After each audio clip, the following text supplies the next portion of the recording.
Buenos días, licenciada, compañeros y compañeras. El día de hoy trataremos un tema educativo muy interesante que es el diseño de ambientes de aprendizaje. Nuestro grupo está conformado por Carolina Inagán y mi persona, Alison Murillo. Comenzaré citando a Vince Wellman que manifiesta: jugar no es un descanso del aprendizaje, es un aprendizaje interminable, encantador, profundo, atractivo y práctico. Es la puerta al corazón del niño. Como primer tema tenemos estilos de aprendizaje. Y podemos decir que cada persona aprende de formas diferentes, por lo que es muy importante que nosotros como docentes tomemos nota de cómo se puede explotar distintos estilos de aprendizaje en beneficio a nuestros estudiantes, en lugar de imponer una sola forma de enseñanza a todos de manera indistinta. Pero, ¿qué es un estilo de aprendizaje? De acuerdo con el California Journal of Science, un estilo de aprendizaje consiste en una serie de características personales con las que nacemos y que nos desarrollamos conforme vamos creciendo. Determina, entre otras cosas, a través de qué actividades y sentidos tendemos a absorber información más fácilmente, ya sea a través de la vista, el oído, el tacto, el habla, la toma de notas o una combinación de estas. Y ¿cuántos estilos de aprendizaje existen? Entre varias de las clasificaciones de estilos de aprendizaje, tenemos tres grandes sistemas para representar mentalmente la información: el sistema de representación visual, el auditivo y el kinestésico. La mayoría de nosotros utilizamos uno más que otro. ¿Pero por qué? Es debido a que se desarrollan de diferente manera en cada uno de nosotros y tienen sus propias características. El primer sistema de representación es el visual. El sistema de representación visual tiende a ser el sistema de representación dominante en la mayoría de las personas. Ocurre cuando uno tiende a pensar en imágenes y a relacionarlas con ideas y conceptos, como por ejemplo cuando uno recurre a mapas conceptuales para recordar ideas, conceptos y procesos complejos. Por lo mismo, este sistema está directamente relacionado con nuestra capacidad de abstracción y planificación. Pero, ¿cómo sé si mi estilo de aprendizaje es visual? Es porque nos basamos en lo siguiente. Presenta dificultades cuando las explicaciones son verbales. Es muy observador. Aprende mejor cuando el material es representado de manera visual. Es capaz de memorizar utilizando patrones, imágenes y colores. Tiene mayor facilidad para recordar imágenes y videos. Le cuesta trabajo explicar verbalmente o recordar información verbal. Piensa y almacena la información utilizando imágenes. Tiene una inclinación hacia las artes y tiene una gran imaginación y un fuerte sentido del color. El segundo sistema de representación es el auditivo. Las personas que son más auditivas tienden a recordar mejor la información siguiendo y rememorando una explicación oral. Este sistema no permite abstraer o relacionar conceptos en la misma facilidad que el visual, pero resulta fundamental para el aprendizaje de cosas como la música y los idiomas. ¿Cómo sé si mi estilo de aprendizaje es auditivo? Es porque aprende fácilmente al prestar atención a lo que dice o narra el docente. Es capaz de recordar signos audibles como cambios de tono de voz, entonaciones y acentos. Puede repetir con habilidad y recordar lo que dice alguien más en una conferencia o en una clase. Se le da bien los exámenes orales y las presentaciones. Es bueno en relatar relatos, narraciones, historias y cuentos. Le gusta estudiar con música y puede recordar datos y personas con ella. El tercer sistema de representación es el kinestésico. Se trata del aprendizaje relacionado a nuestras sensaciones y movimientos. Entre otras palabras, es lo que ocurre cuando aprendemos más fácilmente al movernos y tocar las cosas, como cuando caminamos al recitar información o hacemos un experimento manipulando instrumentos de laboratorio. Este sistema es más lento que los otros dos, pero tiende a generar un aprendizaje más profundo y difícil de olvidar, como cuando aprendemos a andar en bicicleta. ¿Y cómo sé si mi estilo de aprendizaje es kinestésico? Es debido a que le gusta aprender a través de experiencias como prácticas en laboratorio, juegos, modelos, incluso representaciones tangentes de lo que estudia, como un globo terráqueo o un esqueleto humano. Es una persona inquieta que se mueve constantemente al hacer tarea o concentrarse en una actividad. Necesita involucrarse en lo que está aprendiendo, de lo contrario, le cuesta mucho y se convierte en algo cansado. Sus movimientos son una extensión de sus pensamientos creativos. Tiene la necesidad de expresarse de forma corporal. Pero nos preguntamos, ¿se puede tener los tres estilos de aprendizaje? Claro que sí. De hecho, nadie se adscribe enteramente a un solo sistema de representación, puesto que todos desarrollamos formas de aprendizaje complejas que resultan de la combinación de muchos factores.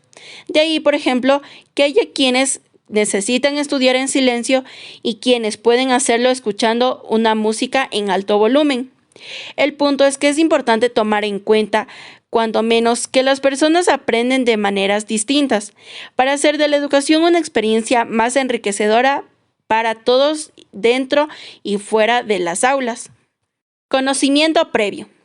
Existen dos factores que condicionan la intervención educativa y que han de tenerse en cuenta como punto de partida para el aprendizaje: el nivel de desarrollo cognitivo de los estudiantes y sus conocimientos previos. ¿Qué es esto? Son las concepciones y representaciones que ya poseen acerca de los temas que se abordarán en el aula, a pesar de que los conocimientos previos pueden variar en contenido dependiendo del área, ya sea física, lengua, entre otras, y también en su naturaleza, ya que pueden ser procedimentales, descriptivos o más o menos generales, entre otros. Poseen varias características comunes. Se trata de construcciones personales, fruto de la interacción con el medio, y muchas veces previas a la instrucción. No son científicos, aunque tienen un gran poder de predicción, lo que los convierte en funcionales, es decir, los hace útiles como instrumento de interpretación del mundo. Son también estables y resistentes al cambio, además de implícitos, es decir, que se descubren a través de las actividades o predicciones del alumno. Condiciones para el aprendizaje significativo. Este aprendizaje significativo rompe el mito respecto a que el aprendizaje se produce a partir de una exposición y como consecuencia del ejercicio de la memoria. Entre una de las condiciones para el aprendizaje significativo está el material procedimentalmente significativo. Este se divide en dos: la significatividad lógica y la significatividad psicológica cognitiva. La primera es una coherencia de la estructura interna. Es una secuencia de los procesos y entre las relaciones de sus componentes. Y la segunda es: los contenidos pueden ser comprendidos desde la estructura cognitiva que posee el estudiante que aprende. Otra de las condiciones para el aprendizaje significativo es la disposición subjetiva para el aprendizaje. Esta está basándose en la psicología afectiva, es decir, las motivaciones internas que tiene el estudiante. Para que el aprendizaje significativo sea posible, el material debe estar compuesto por elementos organizados en una estructura organizada, de manera tal que la parte no se relacionen de modo arbitrario. Pero no siempre esta condición es suficiente para que el aprendizaje significativo se produzca, sino es necesario que determinadas condiciones estén presentes en el sujeto. La primera es la predisposición. La persona debe tener algún motivo por el cual esforzarse. Ausubel señala dos situaciones frecuentes en la instrucción que anulan la predisposición para el aprendizaje significativo. En primer lugar, menciona que los estudiantes aprenden las respuestas correctas, descartando otras que no tienen correspondencia literal con las esperadas por los docentes. Y en segundo lugar, el elevado grado de ansiedad o la carencia de confianza en sus capacidades. Es decir, cuando los estudiantes no se sienten motivados por ellos mismos, se sienten desmotivados o sienten que no pueden realizar una actividad. Es allí donde debemos entrar los docentes, motivar desde la parte interna del estudiante. Debemos hacer que entiendan que ellos son capaces de absolutamente todo, que por decirlo así se pueden comer al mundo. Son capaces de muchas cosas, pueden lograr lo que ellos se propongan. La cuestión está en el esfuerzo que ellos deben poner. Por ello es muy importante la motivación, porque de la motivación desencadena el esfuerzo, porque sin motivación van a sentir que no tienen fuerza para luchar por algo. Es allí donde tenemos que entrar nosotros, debemos saber cómo motivar a los estudiantes, cómo saber, cómo llegar a ellos, cómo decirles y mostrarles las palabras correctas para que ellos tengan esa fuerza, tengan ese apoyo de nosotros como docentes. Las segundas son las ideas inclusoras. Es necesario que el estudiante posea un background, es decir, conocimiento previo que le permita incorporar el nuevo material a la estructura cognitiva, es decir, relacionar lo que ya tiene en su conocimiento con otro concepto u otra idea. Ejemplo de conocimiento previo. Como podemos ver en este ejemplo, la docente manifiesta que hablarán de los animales de la granja y uno de los 3 niños que está ahí empieza a recordar, empieza a visualmente como graficar en su mente los animales de una granja, porque ellos ya tienen un conocimiento previo, ya saben de lo que es el concepto, tienen una idea vaga de lo que es el concepto, por eso empiezan su mente empieza como a fabricar una imagen de lo que está hablando la docente. Y otro dice que este concepto de los animales de la granja ya lo asimiló y lo asimila con las gallinas que tiene en su casa. Entonces es allí donde se ve claramente que es muy importante que los niños ya tengan un conocimiento previo. Por ejemplo, en lo que es la educación inicial, algunos padres de familia fomentan este aprendizaje en casa y así los estudiantes en educación inicial ya llegan con un conocimiento previo tal vez de los números, de las letras, de los animales, pero en muchas de las ocasiones los padres de familia no trabajan esto, no estimulan. Pautas del aprendizaje significativo.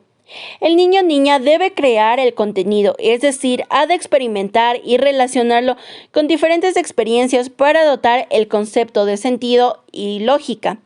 Los seres humanos aprendemos de verdad y de forma natural aquello que nos interesa y aquello lo que encontramos sentido y lógica.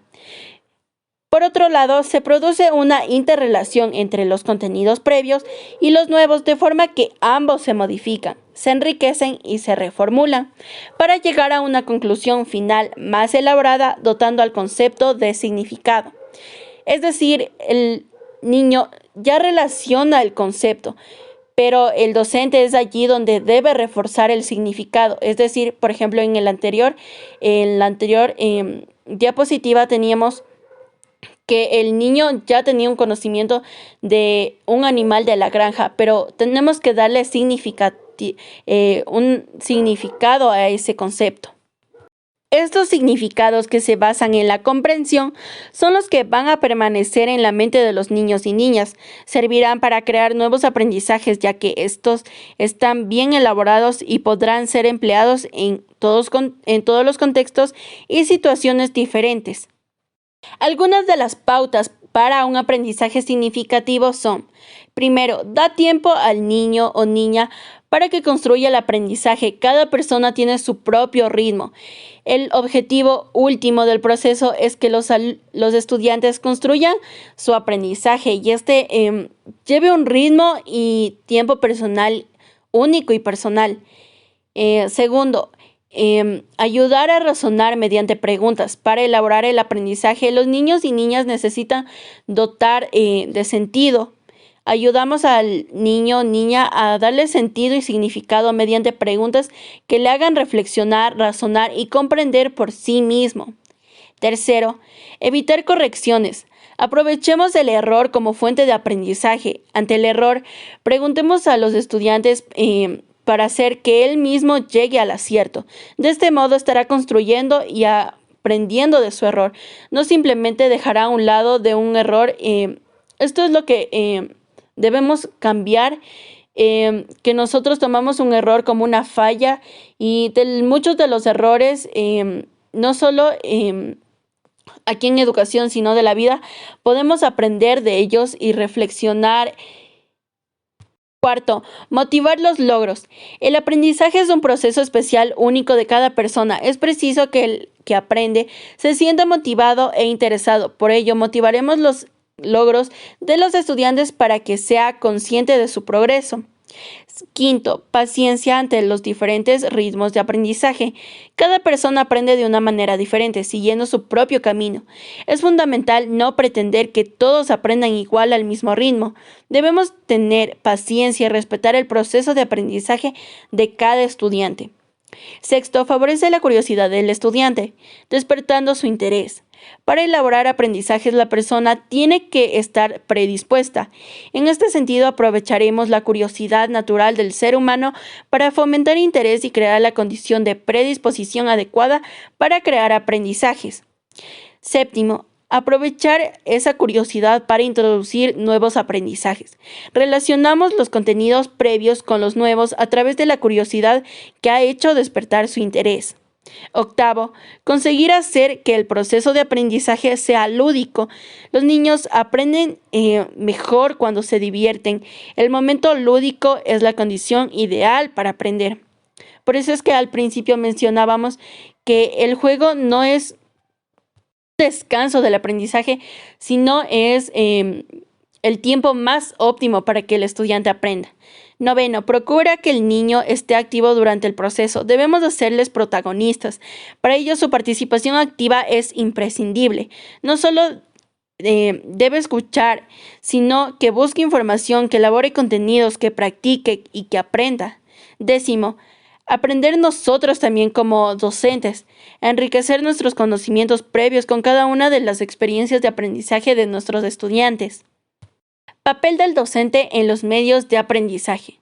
Los docentes somos personas dedicadas, esforzados e investigadores interesados en la docencia, dados a la reflexión permanente para operativizar nuestro trabajo, cualificar métodos y procedimientos, centrar nuestros objetivos en la búsqueda de innovadoras formas de llegada a la mentalidad de nuestros estudiantes.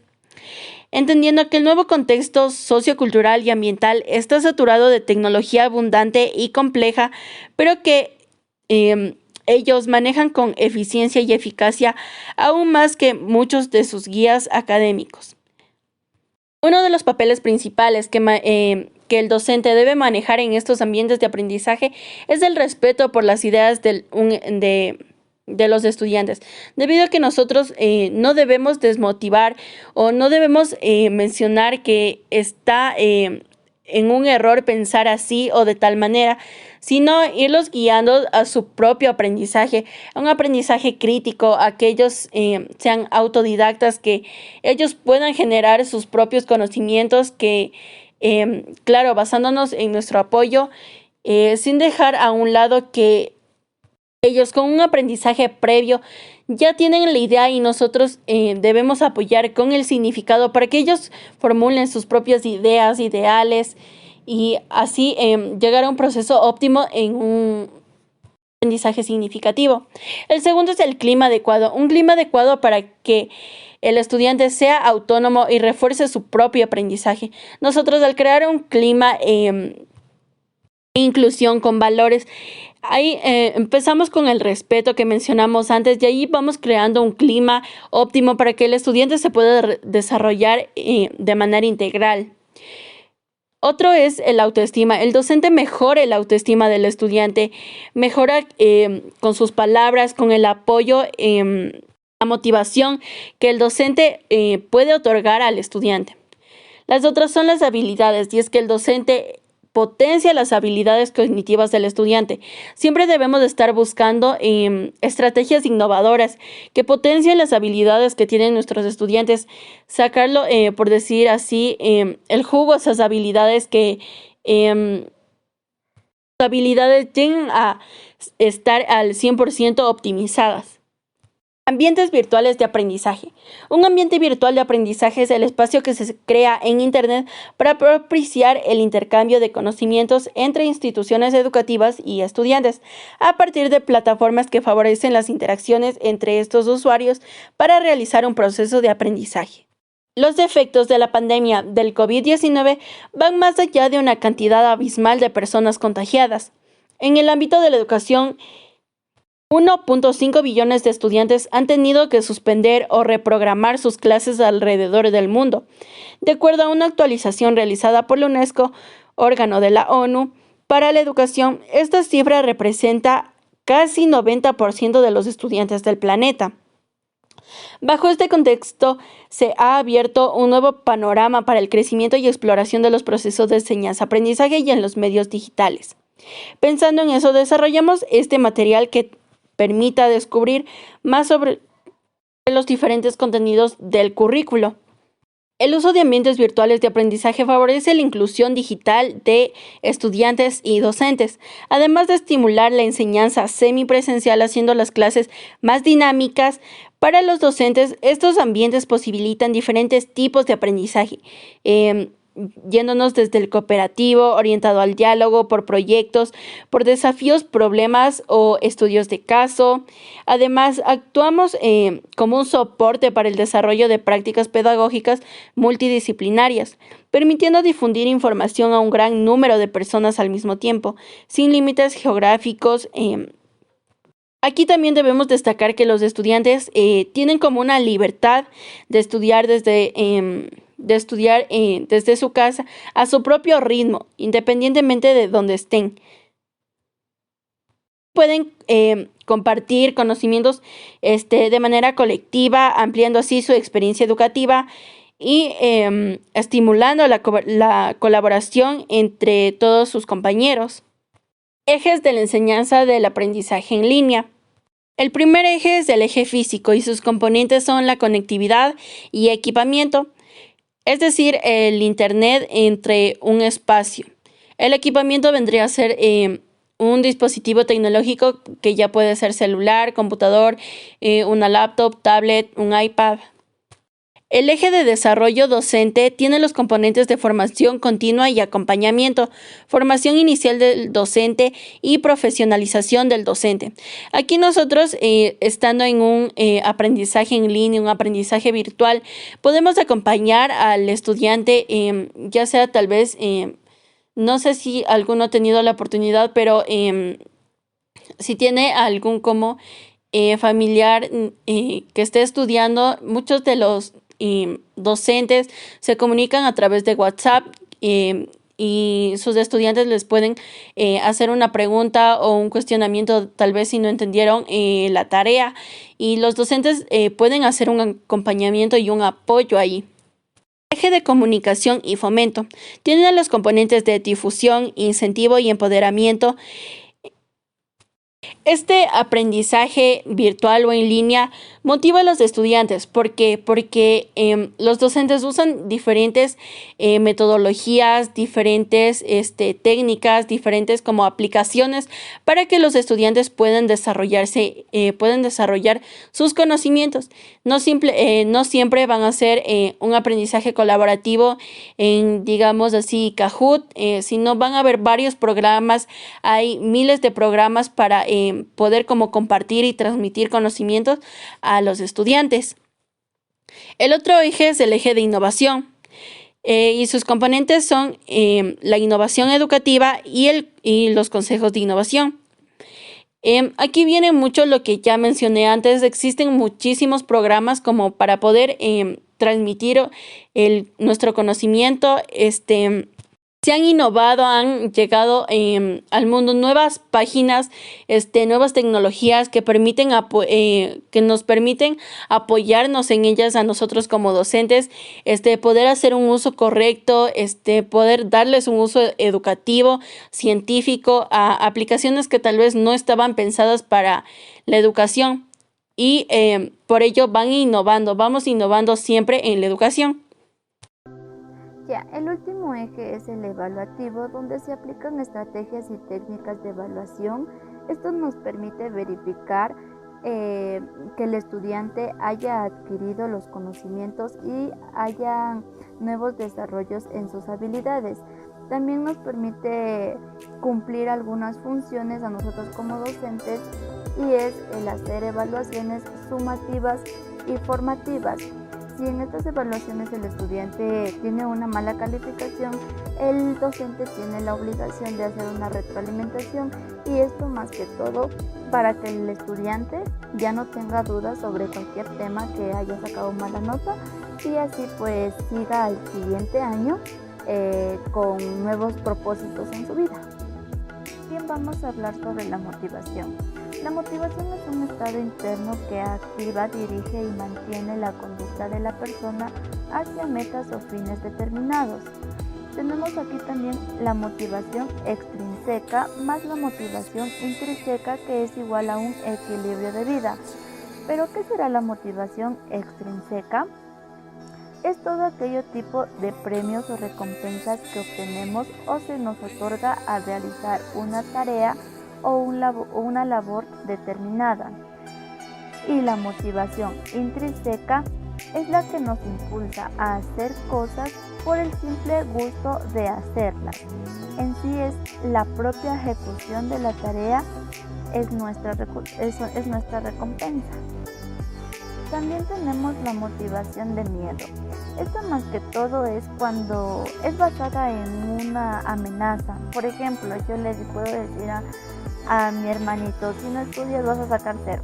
O sea, esa es una motivación de miedo, porque él lo está haciendo no por felicidad, sino porque le estoy presionando a que tiene que hacerlo para que saque una buena nota. Existe también la motivación del presente. Esta, en cambio, ya estábamos dando el ejemplo de la prueba, pero podemos decir, voy a estudiar en el recreo para a la siguiente hora que tengo lenguaje saque una buena calificación. Esa nos quiere decir la motivación del presente. Tenemos también, por último, la motivación de innovación, que esta nos quiere decir buscar o crear nuevas ideas para nuestras metas que tenemos, yo que sé, en el futuro o en el mismo presente. Por último, vamos a ver sobre los sistemas de administración del aprendizaje. La plataforma de Learning es un espacio virtual de aprendizaje orientado a facilitar la experiencia de capacitación a distancia, tanto en empresas como en las instituciones educativas. Este sistema más que todo nos permite la creación de las aulas virtuales en aquellas que se produce la interacción entre tutores y estudiantes. Nos permite realizar evaluaciones, el intercambio de archivos, la participación de foros, chats y una amplia gama de herramientas adicionales. Los beneficios de esta plataforma es brindar la capacitación flexible y económico. También combina el poder de Internet con el de las herramientas tecnológicas, anula las distancias geográficas y las temporales. Nos permite utilizar la plataforma con mínimos conocimientos y también ofrece libertad en cuanto al tiempo y ritmo del aprendizaje. Eso ha sido toda nuestra presentación. Gracias.